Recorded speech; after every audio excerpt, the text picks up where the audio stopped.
आम्ही भुजंगराव तसे आम्ही मूळचे राहणारे बालेवाडीचे, परंतु आमची भगिनी लक्ष्मी आमच्या बापाच्या घरी असताना देखण्या कबुतरासारखी वयात आली.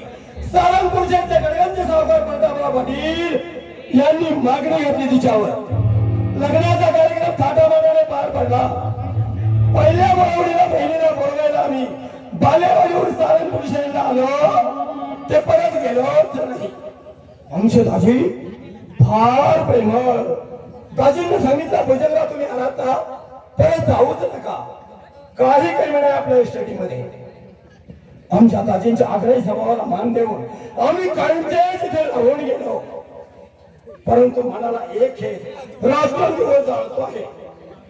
देव तरी नशिबाची किती परीक्षा फक्त बघा.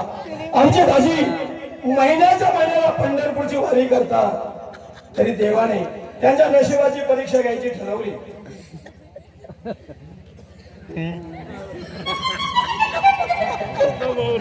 सत्तरीच्या पुढे वय ढकललो तरी अजून पोटी संतान नाही. गणगण ज्येष्ठ असून त्या इष्टतेला वारस नाही. कधीतरी वेळा दाजी स्वतःची खंत व्यक्त करतात. दाजी म्हणतात ही सारी इष्ट कोणाला दान करू, काहींचा पंढरपूरच्या रावळा जाऊन आयुष्य घालवावं.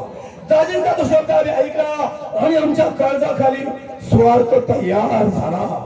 खरंच दाजी जर असं करणार नाही, ही सारी इष्ट आम्हाला दान करून काहींचा पंढरपूरला जाऊन आयुष्य घालवते, असं जर झालं तर एक बालेवाडीचा लेखारी सारंगपूर शहरमध्ये गडगंज सावकार होणार.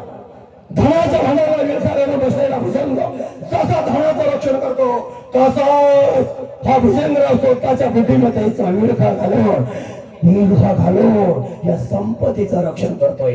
दाजी जसे म्हणले इष्ट दान करायची, तेव्हापासून या इष्टतेवर आमचं लक्ष बसलंय. होईल का असं, होईल का असं? दाजींना इष्ट आम्हाला दान केली तर बालेवाडीचा एक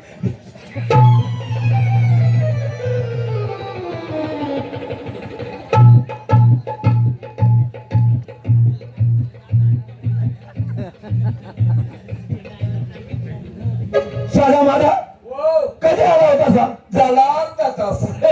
त्याच्यावर 2 चटके ओढलं त्यांनी. अर्धा तास झाला. हा मग त्याला म्हणलं कापूस आता नको ओढू. अर्धा तास झाला म्हणजे आमच्या मनाची बडबड आम्ही केली ती ऐकली म्हणायचं. वाजारता ऐकले ते लक्ष काय चाललं होतं बघा.